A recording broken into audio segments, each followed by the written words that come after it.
ॐ नमः गुरुदेवेभ्यः।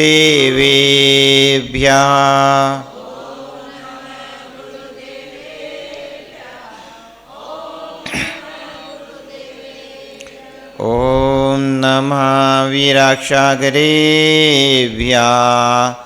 ॐ नमः वीराक्षागरेभ्यः।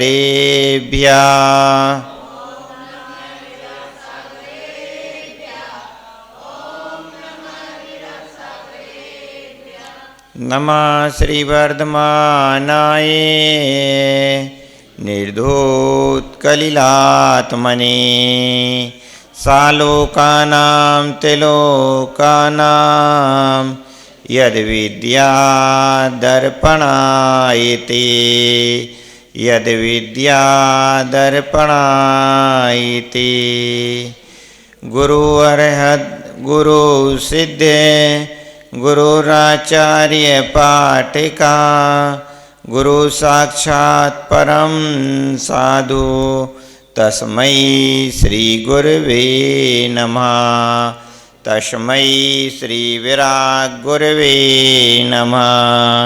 तस्मै श्री विराग गुरवे नमः।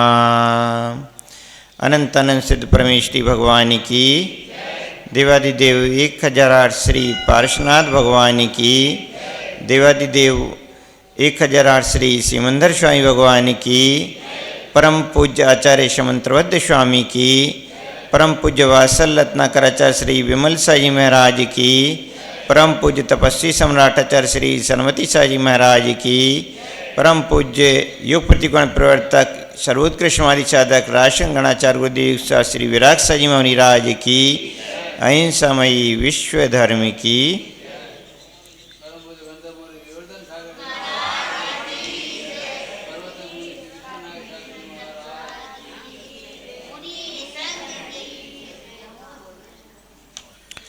भवबंधु, धर्मनगरी पड़ावा का प्राचीन मंदिर पार्श्वनाथ मंदिर, जहाँ भगवान पार्श्वनाथ स्वामी की लगभग 1500 वर्ष प्राचीन सुंदर मनोहारी प्रतिमा, जहाँ परम पूज्य आचार्य भगवान समंतवत स्वामी के महान ग्रंथ रत्कन श्रावकाचार पर हम सभी आचार्य भगवान द्वारा बतलाए गए आचार विषयक कथन का यहाँ पर प्रतिदिन श्रवण कर रहे हैं। बंधु, परम पूज्य आचार्य भगवान परम पूज्य गुरुदेव गणाचार्य श्री विराग साई महाराज की मंगल आशीष छाया, जहाँ आचार्य समंतवत स्वामी ने प्रथम अधिकार में सम्यक दर्शन का व्याख्यान किया और सम्यक दर्शन का व्याख्यान करते हुए आचार्य भगवान 32वें नंबर की कारिका में बहुत ही सुंदर वर्णन करते हुए कहते हैं, विद्यावृत्त शिशंभूति स्ति वृद्धि फलोदया न संतिशति सम्यक्त्वे बीजा भावे तरोरियो। यहाँ आचार्य भगवान बतला रहे हैं, बीजा भावे तरुरेव, बीज के अभाव में तरु अर्थात वृक्ष की उत्पत्ति नहीं देखी जाती। एक बीज में इतनी ताकत है कि वह बीज जब बोया जाता है तो न जाने एक बीज कितने बीजों को जन्म दे देता है, कितने बीजों को उत्पत्ति में हेतु होता है। वट वृक्ष का एक बीज जमीन में बोया जाता है और उस बीज से कितने बीजों की प्राप्ति हो जाती है, इतने बीजों की प्राप्ति हो जाती है कि उनकी हम गिनती ही नहीं कर सकते। इतने बीज उस एक वट के वृक्ष से प्राप्त होते हैं। उसी प्रकार से आचार्य भगवान कहते हैं कि विद्यावृत्तस्य संभूति स्ति वृद्धि फलोदया, जो सम्यक ज्ञान होता है और विद्या अर्थात सम्यक ज्ञान, वित्तस्य अर्थात सम्यक चारित्र, इसकी संभूति स्थिति वृद्धि फलोदया, इसकी संभूति अर्थात उत्पत्ति, स्थिति अर्थात इसका काल, एवं वृद्धि अर्थात इसका वर्धन, और फलोदया फल आदि की उत्पत्ति अर्थात इसका निरंतर वृद्धि को प्राप्त होना, इसका निरंतर पुष्ट होना, यह सभी ना संत सती सम्यक्त्वे, यह सभी आचार्य भगवान कहते हैं सम्यक्त के बिना यह संभव नहीं हो पाता है।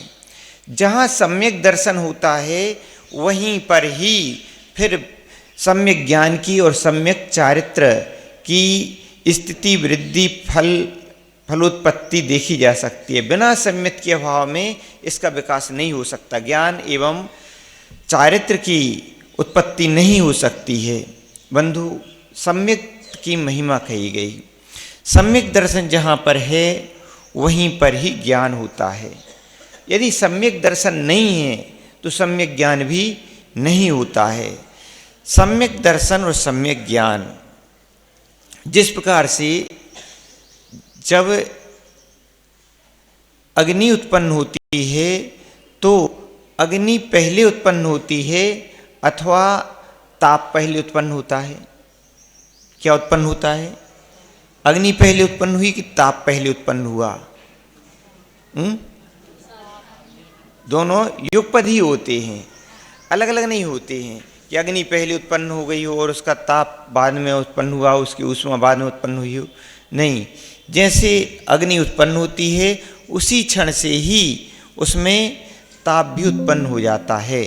दोनों युगपद ही उत्पन्न होते हैं।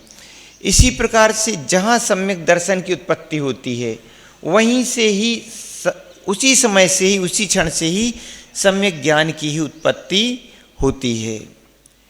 ज्ञान तो व्यक्ति में रहता है, पूर्व से ही रहता है। प्रत्येक व्यक्ति प्रत्येक जीव में ज्ञान है। कोई भी जीव ज्ञान से रहित नहीं है, ज्ञान से सहित ही होता है। एक निगोदिया जीव भी है तो निगोदिया जीव में भी लब्धि अक्षर प्रमाण ज्ञान पाया जाता है। कितना ज्ञान? लब्धि अक्षर अर्थात अक्षर का अनंतवा भाग ज्ञान उसमें पाया जाता है। तो ज्ञान तो पाया जाता है, बिना ज्ञान के कोई जीव होता नहीं है। तो ज्ञान तो रहता है। यदि हम ज्ञान का ही अभाव मान लें तो फिर जहाँ ज्ञान ही नहीं रहेगा तो फिर जीव पाया जाएगा क्या? जीव की ही कल्पना नहीं कर सकती।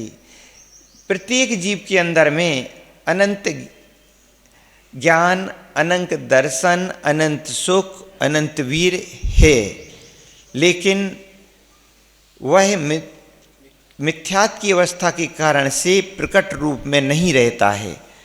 वह उसके अंदर में शक्ति रूप से है। प्रत्येक जीव के अंदर कैसा है? शक्ति रूप से है, लेकिन अभिव्यक्ति रूप से नहीं है। जब उस जीव को आठों कर्म जब उसके नष्ट हो जाते हैं तो वह अभिव्यक्ति रूप में भी प्रकट हो जाता है। तो जहाँ पर आठों कर्म नष्ट हो, चारों घातीय कर्म नष्ट हुए तो घातीय कर्मों के नष्ट होने पर वह उसका जो ज्ञान होता है वह कैसा हो जाता है? अनंत ज्ञान हो जाता है, अनंत सुख उत्पन्न हो जाता है, अनंत वीर उत्पन्न हो जाता है। इस प्रकार से अनंत दर्शन उत्पन्न हो जाता है। कब? घातीय कर्मों को नष्ट होने पर। लेकिन जब तक इस प्रकार से हमारे घातीय कर्म नष्ट नहीं हुए हैं तब तक हमारी यह जो स्थिति रहती है कैसी रहती है? व्यक्त नहीं रहती है, अपितु अभी छुपी हुई अवस्था में रहते हैं, व्यक्त अवस्था में नहीं रहते हैं। तो प्रत्येक जीव के अंदर में यह अवस्था रहती है कि उसके अंदर में ज्ञान भी है, दर्शन भी है, सुख भी है, वीर भी है, सभी कुछ है, लेकिन वह कैसा है? छायोस्मिक अवस्था में है, अभी व्यक्त अवस्था में नहीं है। तो प्रत्येक इस प्रकार से जब जो ज्ञान होता है, ज्ञान कैसा होता है? छायोपस्मिक अवस्था में रहता है। सभी के अंदर ज्ञान है, लेकिन सभी का ज्ञान कैसा है? किसी को अधिक ज्ञान है, किसी को कम ज्ञान है। कोई याद करता है तो जल्दी याद हो जाता है, किसी के लिए देर से याद होता है।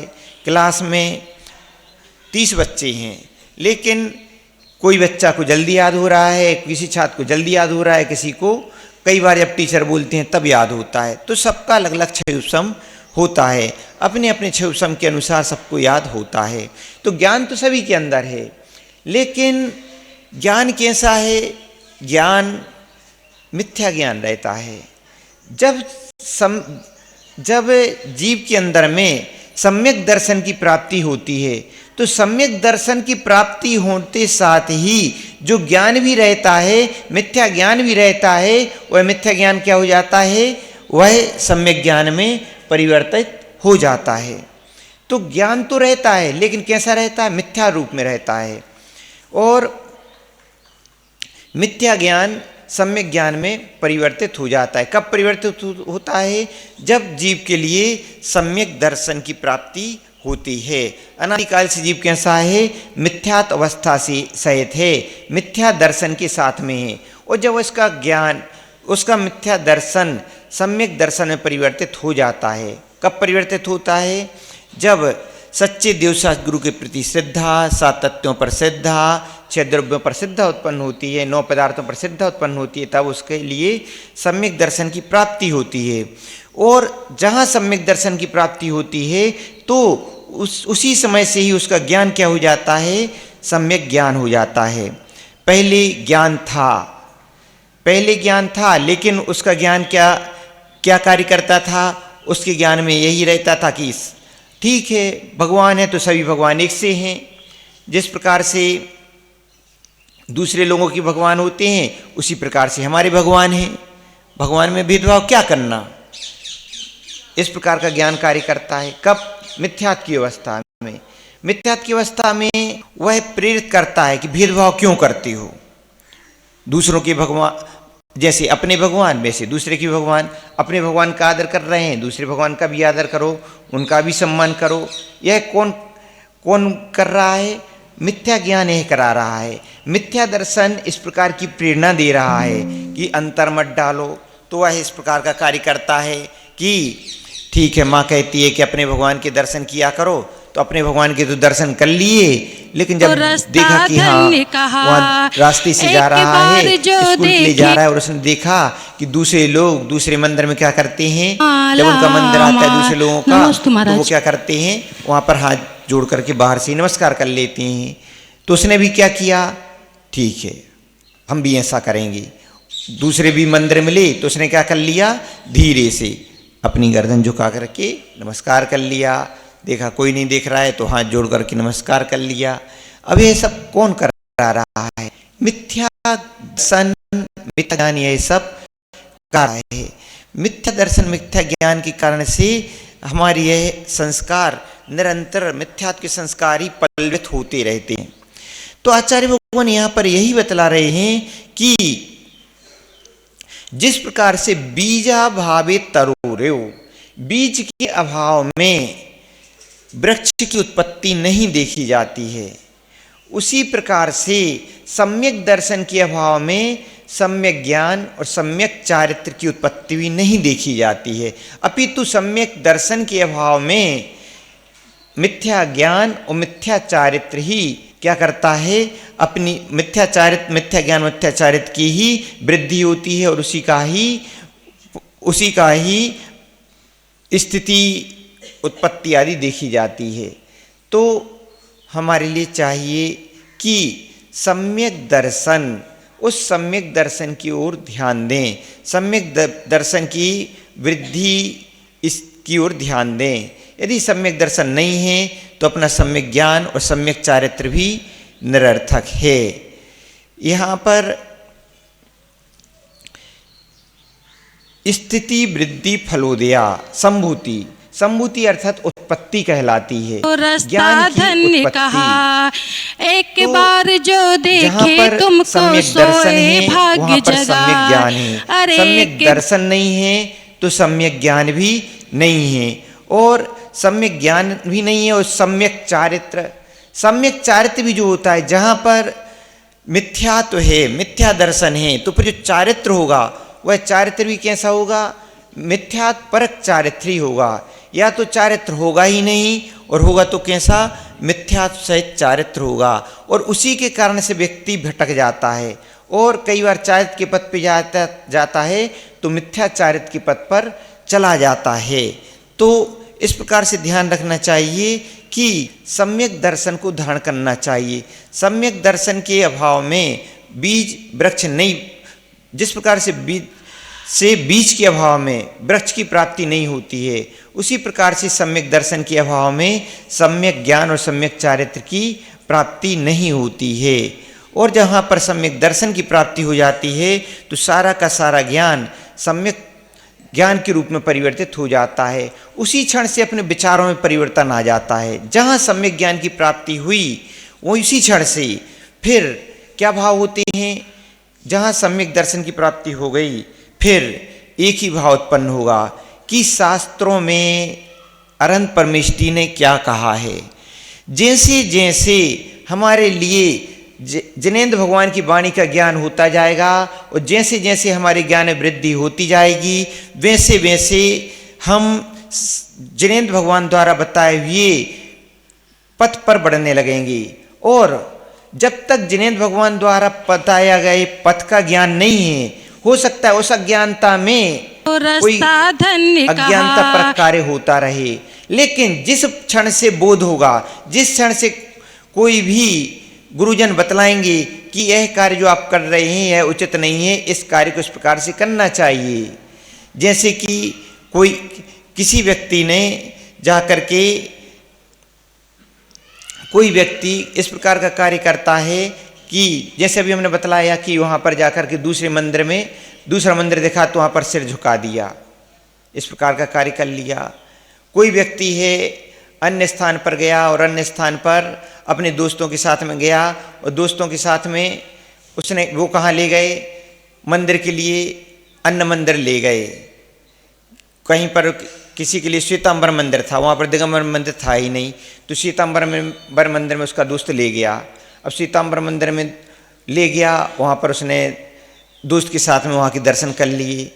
अब बाद में आया तो उसने महाराज जी से पूछा, महाराज जी वहाँ पर दिगंबर मंदिर था ही नहीं, तो हमने श्वेतांबर मंदिर के दर्शन कर लिए, क्या ऐसा करना चाहिए था, नहीं करना चाहिए था? तब वहाँ पर महाराज जी बतलाते हैं कि जो भगवान वीतरागी होते हैं वही भगवान ही अपने लिए दर्शनीय होते हैं, वंदनीय होते हैं, पूजनीय होते हैं। जहाँ वीतरागता नहीं होती है तो वहाँ पर वीतरागता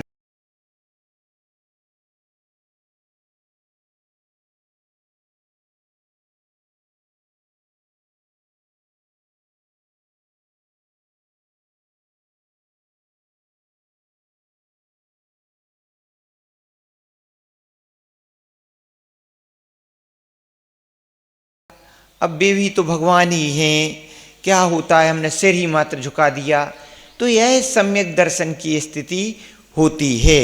जहाँ सम्यक दर्शन होगा उसी क्षण से ज्ञान क्या हो जाता है, सम्यक ज्ञान में परिवर्तित हो जाता है। और जब से सामने वाले के लिए फिर बोध होता है कि हम यह अभी तक गलत कर रहे थे, तब और जब ज्ञान हो गया कि सही पद्धति इस प्रकार की है, तो यह उसी क्षण से समझ जाता है, फिर आगे मिस्टेक नहीं करता है। लेकिन जान करके समझ करके भी जो फिर मिस्टेक पर मिस्टेक कर रहा है, तो फिर अभी वह सम्यक दर्शन से दूर है।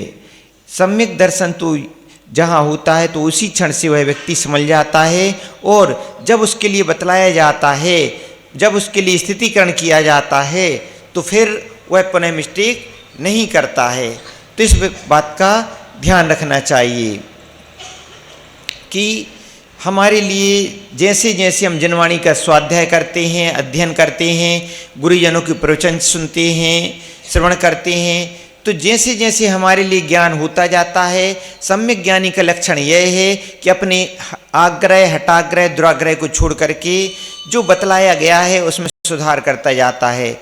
और अज्ञानी जीव जो होता है वह उसमें सुधार नहीं करता है। मिथ्यात्व की दशा ऐसी होती है कि फिर उसमें मिथ्यात्व का आग्रह निरंतर बना रहता है और वह छूट नहीं पाता है। तो हमारे लिए इस बात को जानना चाहिए कि सम्यक दर्शन के बिना ज्ञान, सम्यक ज्ञान को प्राप्त नहीं हो पाता है, चारित्र, सम्यक चारित्र को प्राप्त नहीं हो पाता है। तो उस सम्यक दर्शन को धारण करना चाहिए और इस प्रकार से धारण करना चाहिए कि वह सम्यक दर्शन हमारा छूटने ना पाए। क्यों? क्योंकि सम्यक दर्शन कोई बाजार की वस्तु नहीं है।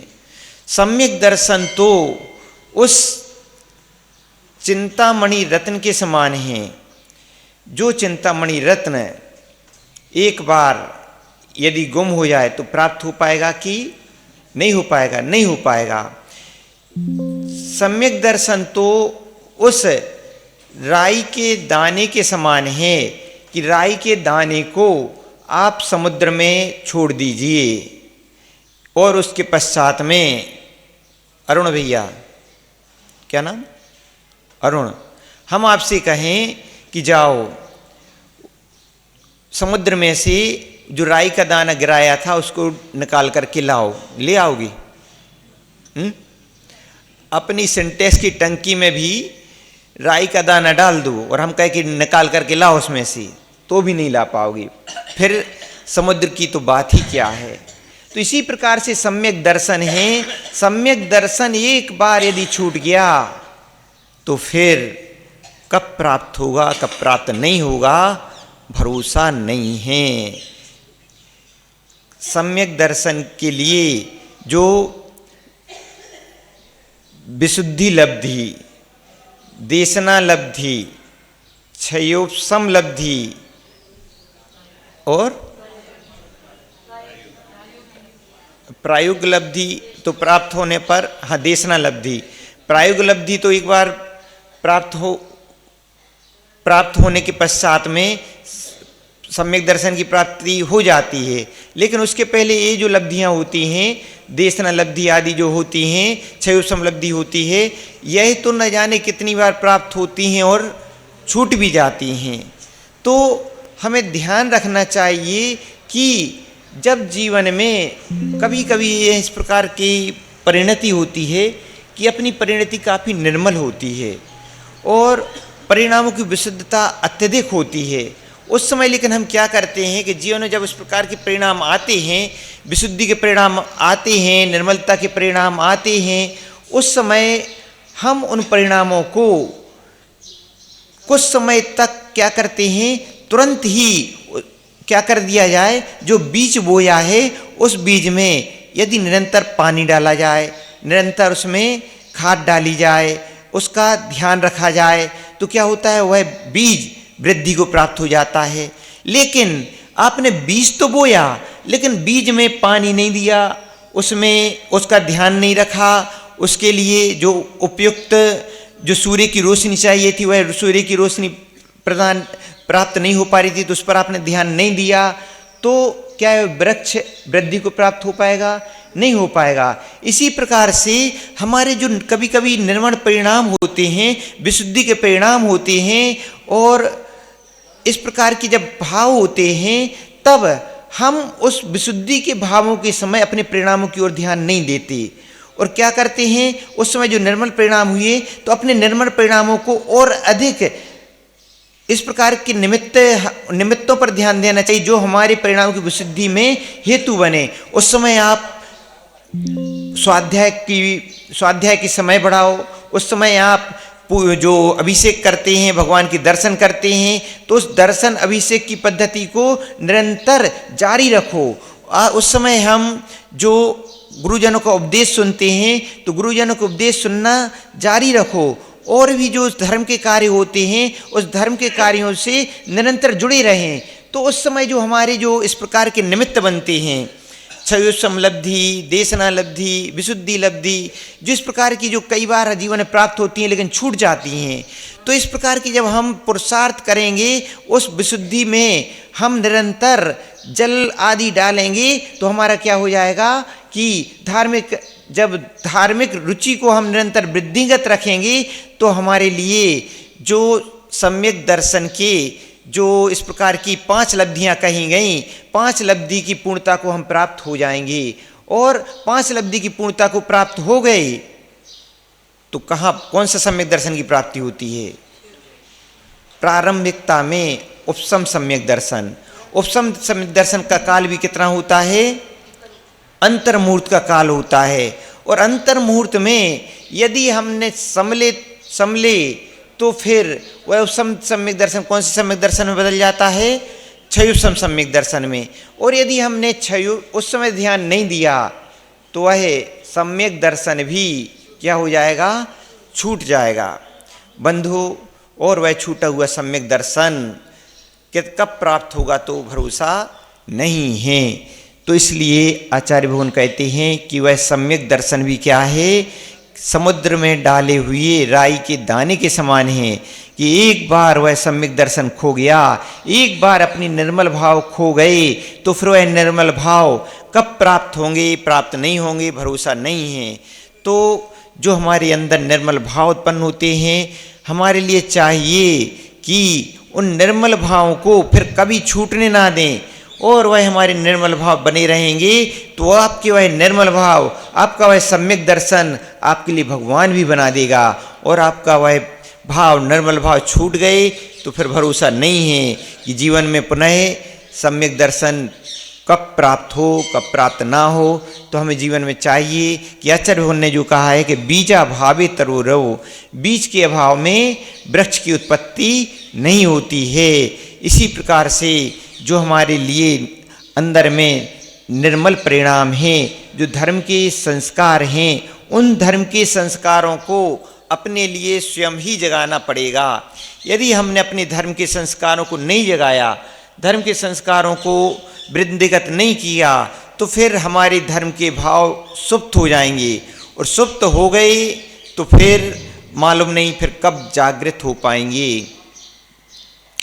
कई बार अनेक प्रसंग आते हैं, और उस प्रसंगों में कई बार लोग आते हैं और बोलते हैं, महाराज जी हमारे परिवार में उनका स्वास्थ्य बहुत अधिक, हमारी माता का, हमारे पिता का, हमारे भाई का स्वास्थ्य बहुत खराब हो गया है, एक बार आप जा कर के एक बार उनके लिए आप संबोधन दे दीजिए।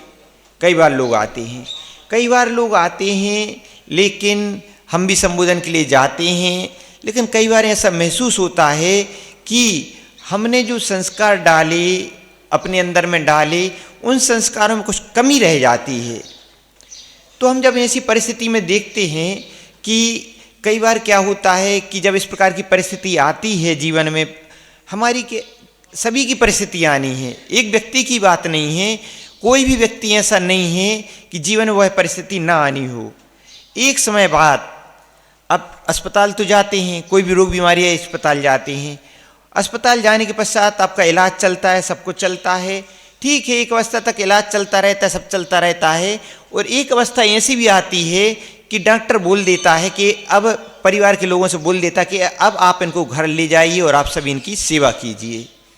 क्या किया डॉक्टर ने? अपने हाथ खड़े कर दिए, इसके आगे अब मैं कुछ नहीं कर सकता हूँ, आप लोग इनको घर ले जाइए, डमोकार में सुनाइए, आप जो भी धर्म के बिंदु हैं वह सुनाइए, धर्म की बात बतलाइए, और जो भी सेवा हो सके सेवा कीजिए। अब इसका मतलब क्या हो गया कि अब हम कुछ नहीं कर सकते हैं, दवाइयाँ इनका कुछ नहीं कर सकती हैं। यहाँ पर डॉक्टर कहता है कि अब हमारा काम यहाँ से समाप्त हो गया।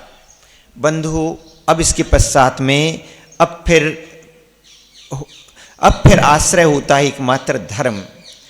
अब धर्म आश्रय होता है, और जब हम सामने वाले को संबोधन करने के लिए जाते हैं तो कई बार हम देखते हैं, क्या देखते हैं, हम संबोधन करने के लिए गए, हमने उससे पूछा, जानकारी ली, सभी बतलाते हैं कि महाराज जी यह निरंतर पूर्व में जब स्वस्थ थे तो प्रतिदिन मंदिर जाते थे, पूर्व में निरंतर स्वाध्याय करते थे, अभिषेक करते थे, पूजन करते थे, अच्छी इनकी धार्मिक रुचि रहती थी। लेकिन अभी जब से स्वास्थ्य बिगड़ा तो इस प्रकार से परिस्थितियाँ चेंज हो गई। बंधु, हमें ध्यान रखना है। क्या ध्यान रखना है कि स्वास्थ्य बिगड़ा और कितना अंतर आने लगता है। स्वास्थ्य बिगड़ा, मंदिर आना बंद होने लगता है, जो पूजन होती है वह धीरे धीरे वह भी बंद होने लगती है, जो हमारी जाप मालाएँ चलती हैं वह भी बंद होने लगती हैं, जो हमारा स्वाध्याय चलता है वह भी बंद होने लगता है। स्वस्थ हैं तो सभी चल रहा है, अस्वस्थ हुए तो सभी बंद होने लगता है। जबकि आवश्यकता क्या है, अस्वस्थता आई तब तो और अधिक उसमें वृद्धि होने की आवश्यकता है, लेकिन हमारा सब घटना शुरू हो जाता है। तो सभी विचार करके चलें कि सभी की परिस्थिति यही बननी है। तो उन परिस्थितियों में हमें कैसे संभलना है, कैसे स्वयं को संभालना है। यदि हमने कुछ अभी से विचार करके रखा तो हमारा उस समय का जीवन संभल जाएगा। अन्यथा कई बार हमें स्थितियाँ देख करके आश्चर्य होता है व्यक्ति की। जिस व्यक्ति ने निरंतर अभिषेक किया हो, पूजन किया हो, और उस समय स्थिति आ गई और हम देख रहे हैं कि अब इस व्यक्ति का ज़्यादा समय नहीं रह गया, और उस समय हमने पूछा, भैया अभी क्या ले रहे हैं, भोजन पानी में क्या ले रहे हैं, बोलते हैं कि अभी हम इनको 2-2, 3-3 घंटे से इनको थोड़ा थोड़ा सा जाता है, ज़्यादा जा ही नहीं पाता, हम 2-2, 3-3 घंटे से दे रहे हैं। फिर हमने पूछा रात्रि में क्या स्थिति रहेगी, तो बोलते हैं कि रात्रि में महाराज जी हमें रात्रि में थोड़ा थोड़ा देना पड़ेगा। तो हमने बोले कि रात्रि का इनका त्याग करा दीजिए। तो सामने वाला जो व्यक्ति है जिसकी परिस्थिति ऐसी है वह तो एक बार तैयार भी हो रहा है, लेकिन परिवार के लोग, समस्या क्या आ गई है, परिवार के लोग, महाराज जी हम इनका अभी त्याग करा देंगे तो फिर इनके लिए रात्रि में वेदना होगी, वो वेदना हमसे देखी नहीं जाएगी, उनके लिए काफ़ी पीड़ा होगी, वह पीड़ा हमसे देखी नहीं जाएगी। तो इस कारण से हमें पानी तो पिलाना ही पड़ेगा, बिना पानी के नहीं चल पाएंगे। सामने वाला हो सकता है यदि हम प्रेरणा देते तो वह नियम संयम ले लेता, लेकिन उसमें हेतु किसको बनना था, जो पारिवारिक जन हैं। थोड़ा देखो वेदना तो होती है, जब रात्रि में प्यास लगेगी तो जल नहीं लगेगी तो वेदना होगी, लेकिन उस समय संबोधन दिया जाता है, संभाला जाता है। लेकिन अब परिवार के लोग ही बोलने लगे कि महाराज जी हमें दुख होगा, हमें कष्ट होगा, हम उनको तड़पते नहीं देख सकते। अब जीव की स्थिति देखो, समझ में आ रहा है कि इस जीव का जीवन ज़्यादा से देर का शेष नहीं रह गया। कौन क्षण किस क्षण इसका जीवन पूर्ण हो जाए इसको कहा नहीं जा सकता। संभालना चाहते हैं लेकिन संभालने के लिए कोई हेतु ही नहीं बचा। जिंदगी छोटी नहीं हमने कहा कि एक काम करो, ठीक है एक काम करो, जहाँ पर हम रुके हुए हैं वहाँ साथ में ले चलो, तो वहाँ पर कुछ समय उसके साथ में हम भी समय समय पर संबोधन देते रहेंगे। तब भी महाराज जी थोड़ा और देख लेने दो, अभी थोड़ा ठीक हो सकते हैं। बंधु, तो अपने कुटुंबी जन, हम कुटुंबी जनों के भरोसे रहेंगे तो आप इस भरोसे नहीं रहना कि आपकी डोर है संभल जाएगी। कुटुंबी जनों के भरोसे रहेंगे तो अंत का समय संभल पाना कठिन होता है। तो बंधु, जीवन में अपना अंत का समय संभालना है, तो अंत के समय संभालने के लिए इस बात का ध्यान रखना, जहाँ पर भी महाराज माता जी हों उनके पास पहुँचोगे तो अंत की डोर संभलेगी। अन्यथा अंत का समय जो आप संभालना चाहते हो कितना संभल पाएगा नहीं संभल पाएगा कहा नहीं जा सकता है। तो हम अपने उस समय को संभालने का अभी से मानस बनाएं, तब संभल पाएगा। यदि अभी से विचार नहीं किया, नहीं संभाला तो नहीं संभल पाएगा। एक बार जो महाराजों के सानिध्य में रहती हैं, जो महाराजों के सानिध्य में रहती हैं, परिवार जन से जो दूर रहते हैं, उनका संभल पाना तो आसान होता है, लेकिन जो परिवार के ही संपर्क में रहते हैं उनका संभलना बहुत कठिन होता है। जीवन में यही भी ध्यान रखना चाहिए कि हम परिवार वालों से किस प्रकार का संपर्क रखें, किस प्रकार से हम अपने जीवन का डोर उनके साथ में जोड़ें, ताकि हमारा अंत समय उस श्रेष्ठता पूर्वक व्यतीत हो सके, जो कि अंत के बीते हुए पल हमारे लिए एक दिन हमारे जीवन को संभालने वाले होते हैं। इसका विचार हम अभी से करके चलें तो हमारा वह अंतिम क्षण भी सुधर सकते हैं, और यदि उन क्षणों का विचार अभी से नहीं किया तो फिर अंत के क्षण भी किस प्रकार से बीतेंगे फिर हमारे लिए नहीं मालूम। फिर तो स्वयं आप ही चिंतन करें। तो आचार्य भगवान यही कह रहे हैं कि सम्यक दर्शन भी वह बीज है कि सम्यक दर्शन जिसके पास में है तो वह सम्यक दर्शन अंत भी सुधार देता है। और यदि सम्यक दर्शन के उस बीज को हमने संभाल करके नहीं रखा तो फिर अंत भी बिगड़ जाता है और सब कुछ बिगड़ जाता है। तो हम उस सम्यक दर्शन के बारे में जानें, समझें और सम्यक दर्शन की महिमा को भी समझें कि एक सम्यक दर्शन हमारे सम्यक ज्ञान और सम्यक चारित्र के हेतु होता है, और सम्यक दर्शन के बिना ज्ञान और चारित्र सम्यक को प्राप्त नहीं हो पाते हैं। इस बात को जान समझ करके हम उस सम्यक दर्शन को अपने जीवन में धारण करते हुए अपने जीवन को सार्थक और सफल करें। यही आचार्य भगवान का आशय है। परम पुरुष शंकराचार्य देव शिवराज जी मौनी राज की